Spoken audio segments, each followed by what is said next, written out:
हमारे पंढरपुर के श्री नामदेव जी महाराज नित्य जाते और ठाकुर जी को जाकर के रोज बोलते, ठाकुर जी मेरे घर कभी जीमने आओ। श्री विठ्ठल भगवान ऐसे खड़े रहते।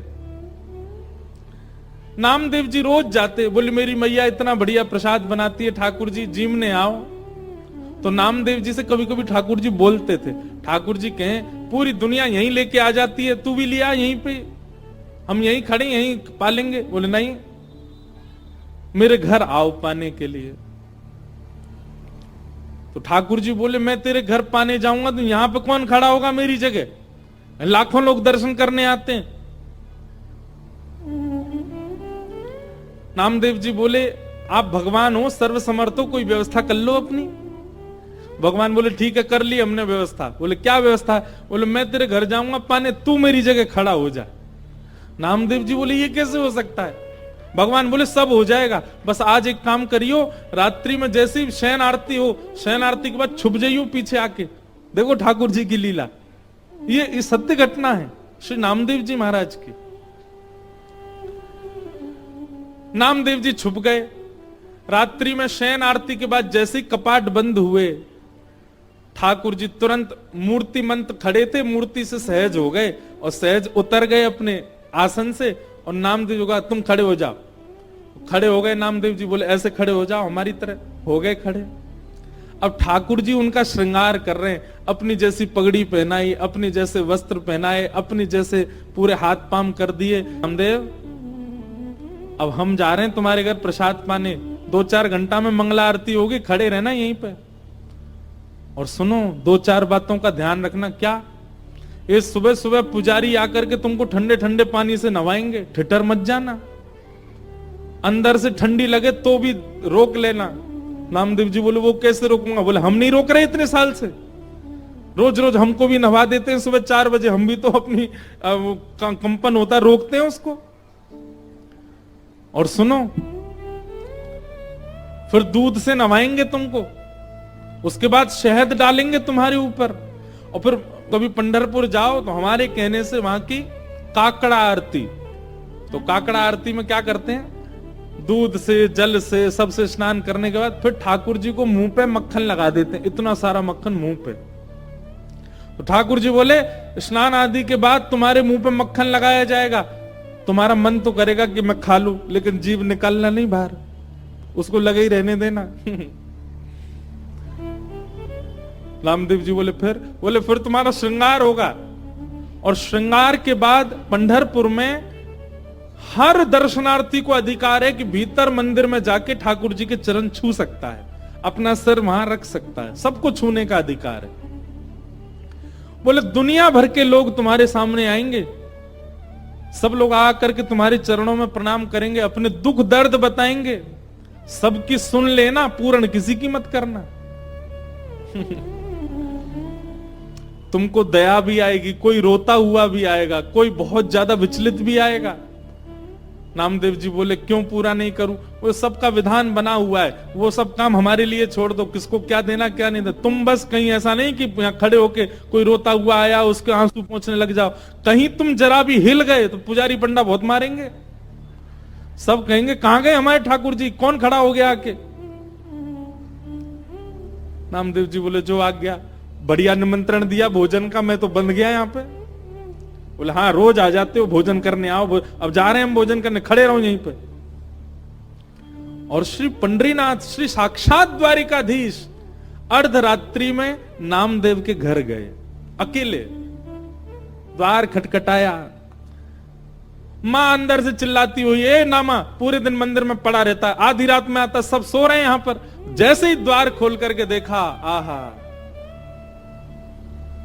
सुंदर श्री पंडरीनाथ भगवान द्वार पर खड़े हैं, स्वर्ण का मुकुट पहना है, स्वर्ण के आभूषण पहने हैं, कंधे पर हाथ रख करके मधुर कटाक्ष नेत्र हैं ठाकुर जी के, मंद मंद मुस्कुरा रहे हैं। नामदेव जी की माता जी तो विट्ठल, हाँ मैया मैं ही आया हूं विट्ठल। नामदेव रोज निमंत्रण लेके आता, मेरे घर प्रसाद पाने आओ, मैं आ गया।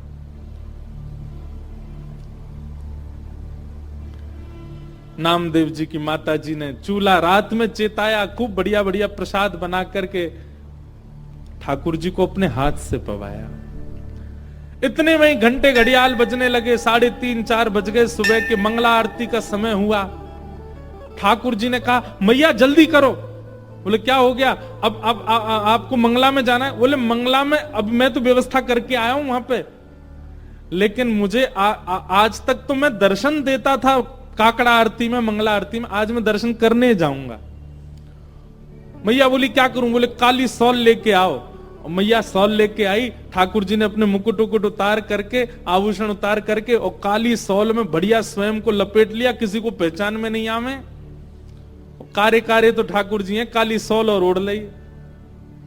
अब तो निकल पड़े, दौड़ के जा रहे हैं देखने के लिए नामदेव कैसा लग रहा है मेरे स्थान पर खड़ा हो। दर्शनार्थी लाइन लगा करके खड़े थे, उन्हीं में ठाकुर जी खड़े हैं और दूर से ही निहार रहे हैं। नामदेव जी चुपचाप नेत्र बंद करके, हाथ बिल्कुल कमर पर, जैसे पंडरीनाथ भगवान खड़े होते हैं बिल्कुल वैसे ही खड़े हैं। और ठाकुर जी दूर से ही देख करके नामदेव की बलियां ले रहे हैं। आहा मेरो नामा कितना अच्छा लग रहा है।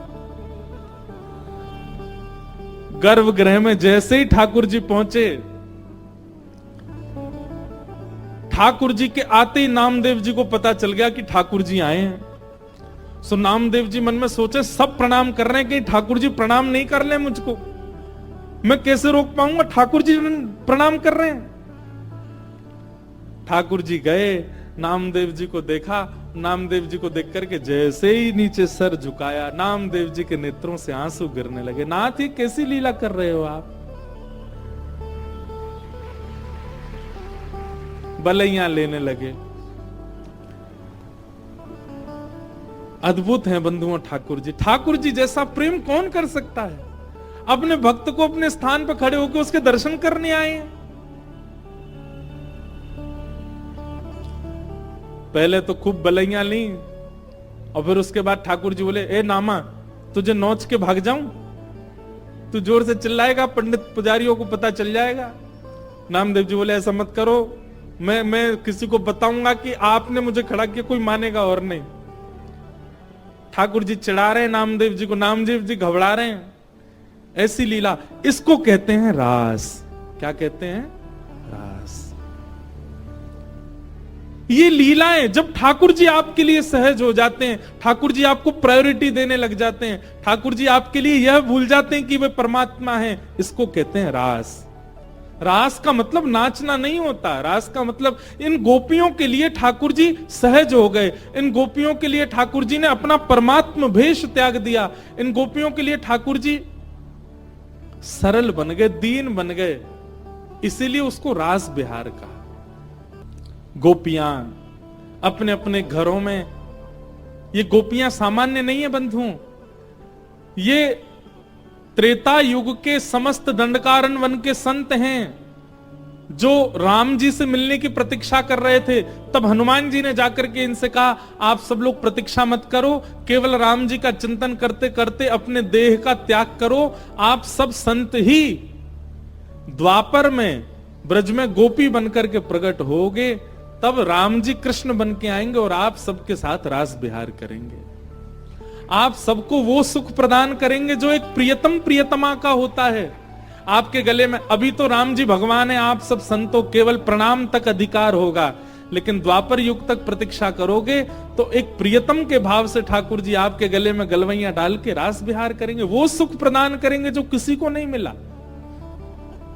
तब से दंडकारण्य वन के संत वही द्वापर में ब्रज की गोपी बनकर के आए, और जैसे ही कृष्ण प्रकट हुए नंदरानी के भवन में, गोपियों ने जैसे ही श्री कृष्ण को देखा, नन्हे से कन्हैया को देखते ही सब गोपियों को याद आ गया कि अरे हम तो पूर्व जन्म के संत हैं और ये साक्षात राम जी ही कृष्ण बनकर के आए हैं हमारे साथ रास विहार के लिए। अब सब गोपियां प्रतीक्षा कर रही हैं ये कब उस भाव में आएंगे कि हमारे साथ रास करें।